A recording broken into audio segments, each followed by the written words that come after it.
Deer Lake. Few white men ventured inland a century ago, in the days of the first chief Capilano, when the spoils of the mighty Fraser River poured into copper-colored hands, but did not find their way to the remotest corners of the earth, as in our times, when the gold from its source, the salmon from its mouth, the timber from its shores are world-known riches. The fisherman's craft, the hunter's cunning, were plied where now cities and industries, trade and commerce, buying and selling hold sway. In those days the moccasined foot awoke no echo in the forest trails. Primitive weapons, arms, implements, and utensils were the only means of the Indian's food-getting. His livelihood depended upon his own personal prowess, his skill in woodcraft and water lore. And, as this is a story of an elk-bone spear, the reader must first be in sympathy with the fact that this rude instrument, most deftly fashioned, was of priceless value to the first Capilano, to whom it had come through 3 generations of ancestors, all of whom had been experienced hunters and dexterous fishermen. Capilano himself was without rival as a spearman. He knew the moods of the Fraser River, the habits of its thronging tenants, as no other man has ever known them before or since. He knew every isle and inlet along the coast, every boulder, the sandbars, the still pools, the temper of the tides. He knew the spawning grounds, the secret streams that fed the larger rivers, the outlets of rock-bound lakes, the turns and tricks of swirling rapids. He knew the haunts of bird and beast and fish and fowl, and was master of the arts and artifice that men must use when matching his brain against the eluding wiles of the untamed creatures of the wilderness. Once only did his cunning fail him. Once only did nature baffle him with her mysterious fabric of waterways and land lures. It was when he was led to the mouth of the unknown river, which has evaded discovery through all the centuries, but which, so say the Indians, still sings on its way through some buried channel that leads from lake to sea. He had been sealing along the shores of what is known as Point Grey. His canoe had crept gradually inland, skirting up the coast to the mouth of False Creek. Here he encountered a very king of seals, a colossal creature that gladdened the hunter's eyes as game worthy of his skill. For this particular prize he would cast the elk-bone spear. It had never failed his sire, his grandsire, his great-grandsire. He knew that it would not fail him now. A long, pliable cedar fiber rope lay in his canoe.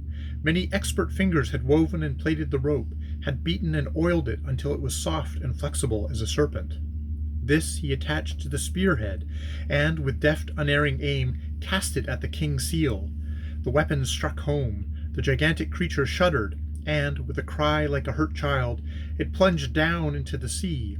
With the rapidity and strength of a giant fish, it scudded inland with the rising tide, while Capilano paid out the rope in its entire length, and, as it stretched taut, felt the canoe leap forward, propelled by the mighty strength of the creature, which lashed the water into whirlpools, as though it was possessed with the power and properties of a whale. Up the stretch of False Creek the man and monster drove their course, where a century hence great city bridges were to overarch the waters. They strove and struggled each for the mastery. Neither of them weakened, neither of them faltered, the one dragging, the other driving. In the end it was to be a match of brute and human wits, not forces. As they neared the point where now the main street bridge flings its shadow across the waters, the brute leapt high into the air, then plunged headlong into its depths. The impact ripped the rope from Capilano's hands. It rattled across the gunwale. He stood staring at the spot where it had disappeared. The brute had been victorious. At low tide the Indian made search. No trace of his game, of his precious elk-bone spear, of his cedar fiber rope could be found. With the loss of the latter, he firmly believed his luck as a hunter would be gone. So he patrolled the mouth of False Creek for many moons. His graceful, high-bowed canoe rarely touched other waters, but the Seal King had disappeared. Often he thought long strands of drifting sea grasses were his lost cedar fiber rope. With other spears, with other cedar fibers, with paddle blade and cunning traps, he dislodged the weeds from their moorings, but they slipped their slimy lengths through his eager hands. His best spear, with its intended coil, was gone. The following year he was sealing again off the coast of Point Grey, and one night, after sunset, he observed the red reflection from the west, which seemed to transfer itself into the eastern skies. Far into the night, dashes of flaming scarlet pulsed far beyond the head of False Creek. The color rose and fell like a beckoning hand, and, Indian-like, he immediately attached some portentous meaning to the unusual sight. That it was some omen he never doubted, so he paddled inland, beached his canoe, and took the trail towards the little group of lakes that crowded themselves into the area that lies between the present cities of Vancouver and New Westminster. But long before he reached the shores of Deer Lake, he discovered that the beckoning hand was in reality flame. The little body of water was surrounded by forest fires. One avenue alone stood open. It was a group of giant trees that as yet the flames had not reached.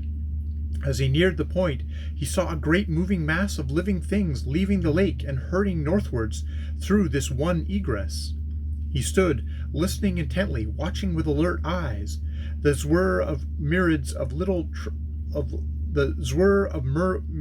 of little traveling feet caught his quick ear. The moving mass was an immense colony of beaver. Thousands upon thousands of them.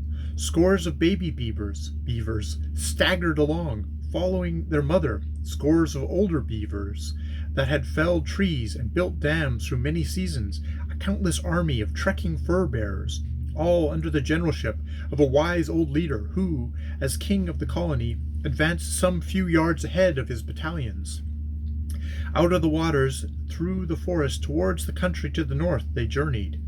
Wandering hunters said they saw them cross Burrard Inlet at the Second Narrows, heading inland as they reached the farther shore. But where that mighty army of Royal Little Canadians set up their new colony no man knows. Not even the astuteness of the first Capilano ever discovered their destination. Only one thing was certain: Deer Lake knew them no more.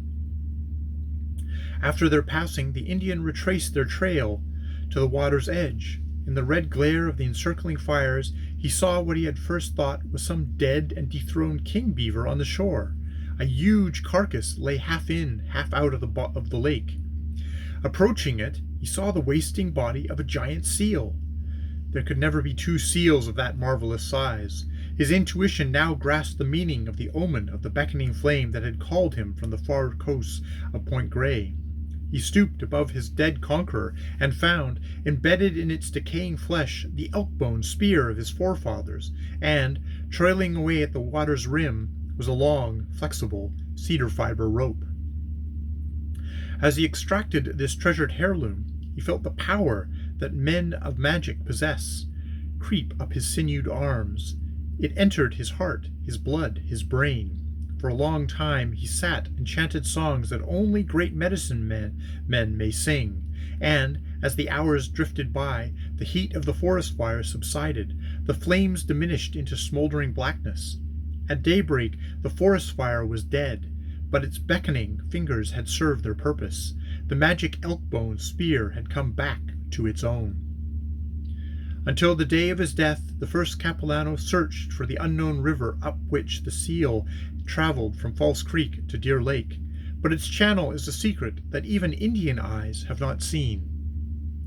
But although those of the Squamish tribe tell and believe that the river still sings through its hidden trail that leads from Deer Lake to the sea, its course is as unknown, its channel is as hopelessly lost as the brave little army of beavers that a century ago marshaled their forces and traveled up into the great lone north.